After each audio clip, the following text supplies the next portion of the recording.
guys, Ryan here. Hope all you guys are having a great start to your Sunday. I hope you are all having a lovely, magical weekend. I hope you guys are even ready for the month of May to come up. And kids, I really hope you guys are starting to count down the days to your upcoming summer vacation. But still, kids, if you got to focus on the school year, get through that. But still, hopefully you guys are all counting down the days to summer vacation. Anyway, guys, welcome back to the channel, y'all, of Positive Time with Ryan. Okay, before we get into anything, I wanted to send out a shout out to my awesome mom for getting me this notebook for my YouTube. It says "Be Inspired Every Day." She actually got it at Hobby Lobby, I think, but I love it. I love pink, and I love the message on it. So shout out to my mom for that. So now you're probably wondering what today's story is going to be about regarding my life journey with autism, because April is Autism Awareness Month. And I'm deciding to go back into the time machine and discuss my first grade and second grade life with autism. So you probably, let's start with first grade, okay?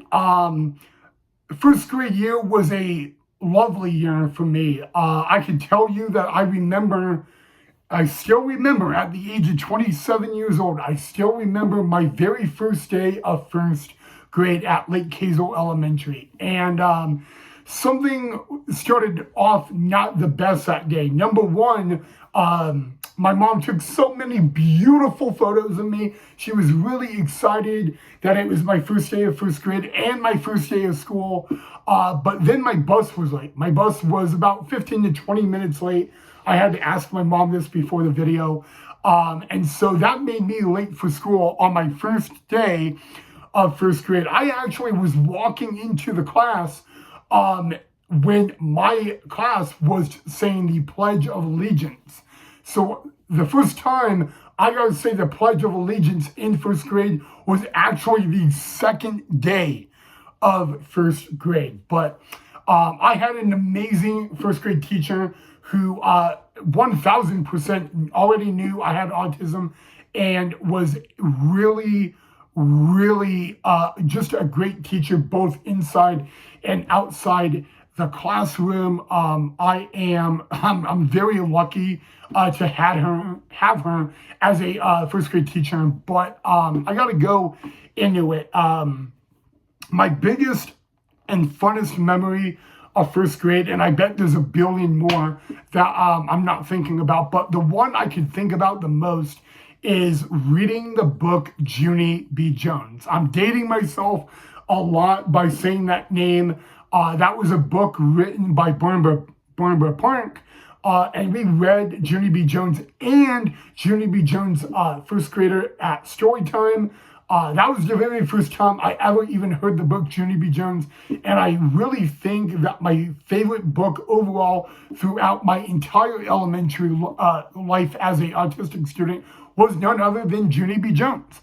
But my first grade teacher, Miss Falash, best teacher ever. Thank you for being such a great teacher, Miss Falash. It really came down to, we did a lot. I mean, you know what first graders do, they're learning how to spell a little bit. They're learning their numbers and all that. So if you're going to ask me the question, what was I educated in first grade? That's something I don't remember, but I wish I did. So, but yeah, I definitely remember Junie B. Jones, reading it at Storytime. I remember laughing out loud at Storytime because the book was really fun and really funny and humorous, and I loved it, and that's something I'll remember for a lifetime. And I still read at the age of 27 years old. I still read Junie B. Jones, and I mean I don't know a lot of 27-year-olds that are reading Junie B. Jones, but it's such a funny book, and I love it. And you know what? When I read it, like these days, it just brings up so many like laughs and memories and fun times.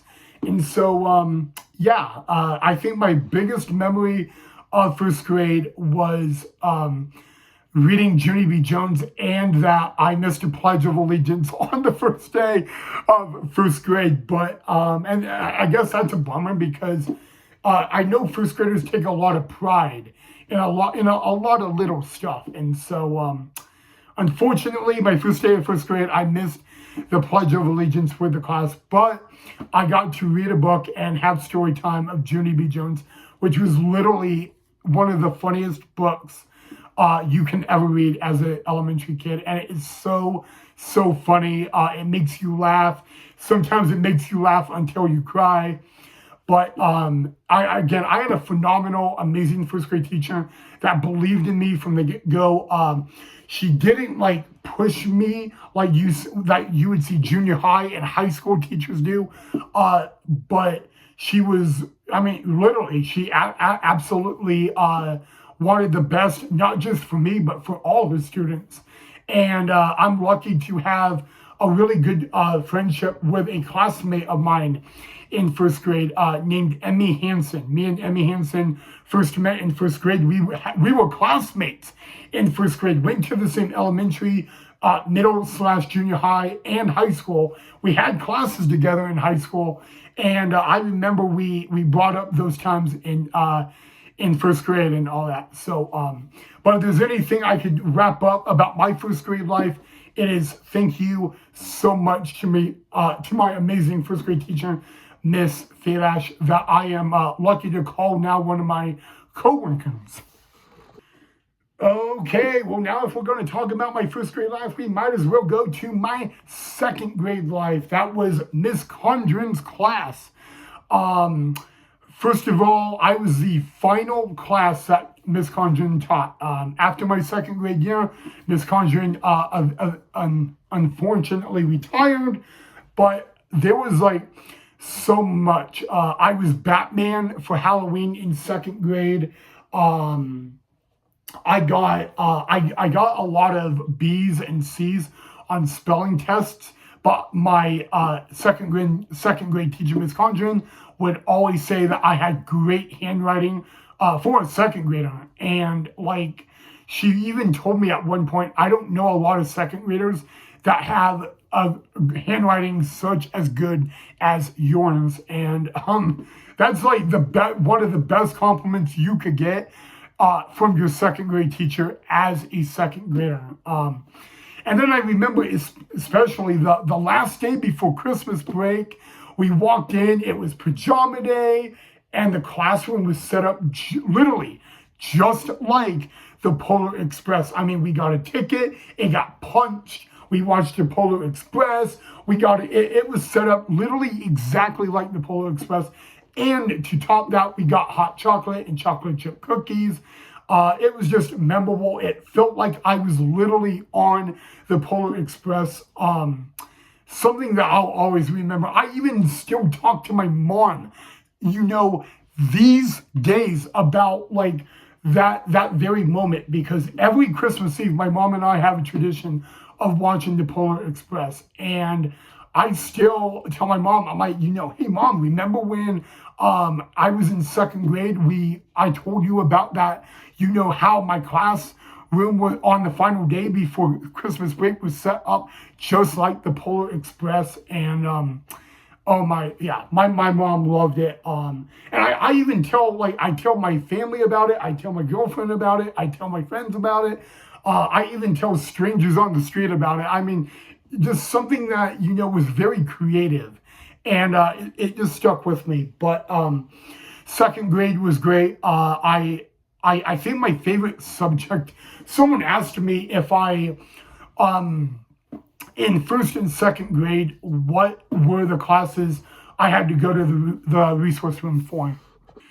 So throughout elementary school, I was in the extended resource room for math, English, reading, social skills. So 4 different subjects that I had to go from my mainstream classroom to the ER, the extended resource room.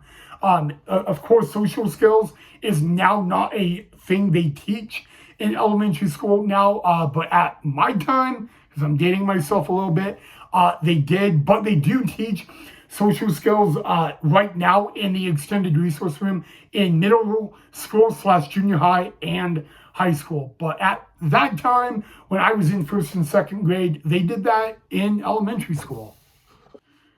So someone asked me, is the playground that I was on in first and second grade still the playground at that elementary school? That's a really good question because my own cousin asked me that. The answer is yes. I mean, literally nothing has changed and all that, which is, it's pretty cool to see, like, but someone really, yeah, my cousin Abby wanted me to answer that. So there you go. All right, guys. So yeah, there you go about my first and second grade life as an autistic student. I want you guys to remember one thing. I haven't said it recently a whole lot, but I need to say it a lot more. It is okay to be different. If you guys know someone with autism or you are watching this and have autism, it's very, very important to know it is okay to be different. Don't try to be someone else. To just be you. Maybe people will not understand. Maybe they'll say you're creepy or weird. But at the end of the day, you need to be you. You need to be proud of who you are, both as a student and a human being. And just spread the message, not just that it is okay to be different, but then to love, live, and accept. So, and what that's another quote in the autistic community, to love someone with autism, to maybe also accept someone with autism and all that. And I mean, if you're not very familiar with it, that's okay. But you know what? Just the main thing, other than to live, love, accept, it is okay to be different. And you should never exclude someone from something just because they have autism or Down syndrome or Asperger's or whatever. It doesn't matter what they have.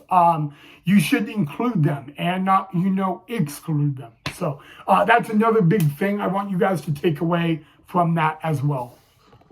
All right, guys, just before I wrap up, remember next month is May, and on the channel for the month of May, we are going to talk about Mental Health Awareness Month. I will be discussing my mental health problems and issues. I will be sharing my mental health hospital experience, and I will also be talking about how we can raise awareness for mental health and help spread the stigma and the word about mental health. If you guys have any questions you want me to talk about my mental health issues or my mental hospital experience, you can leave your questions down below. I would be happy to answer each and every single one of them to the best of my ability. Remember that. But we are also going to raise awareness for mental health as well and talk about it, how we can take care of it in school, in society, in work, and all that. So we'll start that on May 1st. So